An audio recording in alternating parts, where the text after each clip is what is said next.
Way to make it worse. Ordinarily I would go to Tariq, but since I want to talk hockey first, Pat, I'll let you do the honors. What do you think about the NHL's plan to restart?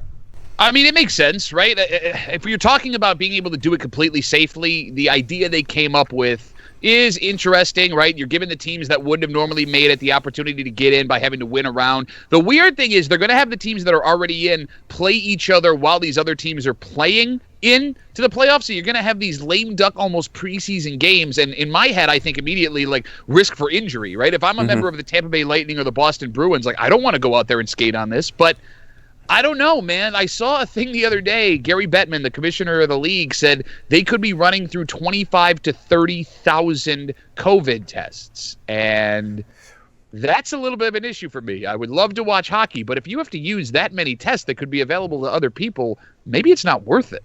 Yeah, the numbers are even greater with the whole baseball proposals. Let's stay on hockey for a second. The two things that I liked, to your point about the better teams playing the better teams, I thought it was brilliant because it eliminated the question of while everyone else is playing, these four teams are sitting there getting stale. So everybody was playing.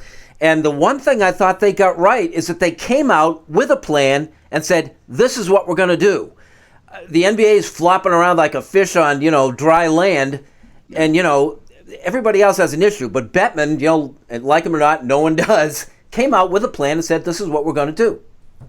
I have no problem with it. I think Bettman made a stand and said, hey, let's just go to playoffs. Let's do this and get the season over with. One thing I will say about the NBA is that I would have liked to have, and we'll get to the Lillard comments a little bit later on, I would have liked to have seen some games played to Duffy's point. You know what? What if the Sabres would have played maybe 2 more weeks before you start going into the playoffs? And maybe they would have had a chance to make it into the playoffs and then get sort of the engine rolling. You don't just take your car right out of the garage and start racing it. You need to, warm up a little bit. Yeah. I think the NBA should go at least 2 weeks, get some games going, maybe get to that 16 seed, and then start playing from there. So the idea, again, Tariq, with the NBA, there's various plans out there. Mm-hmm. So you want to see regular season games prior to the playoffs and not just jump in. No, don't.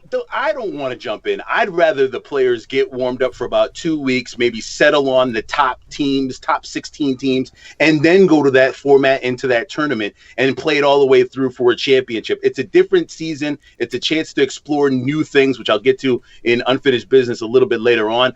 I don't really just like jumping into the playoffs because you have no chemistry. You don't know what you're going to expect going straight into a playoff series. And you know what? You may get a champion that people won't validate later on.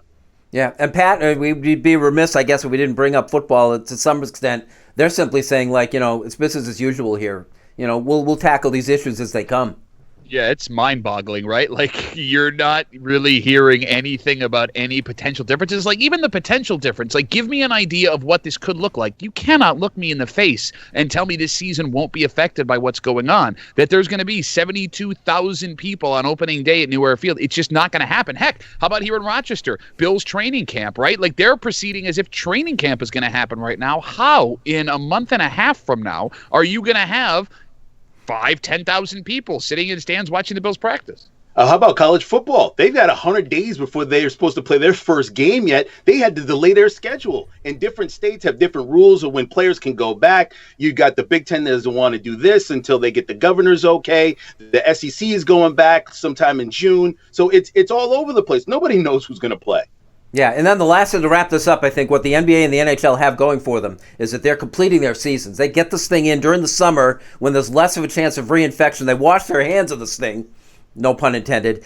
Football and baseball are going to head back into the cooler weather where every medical expert says that this thing is going to rear its head again, and football and baseball are going to have issues at the end of their season, which is really where they don't want them.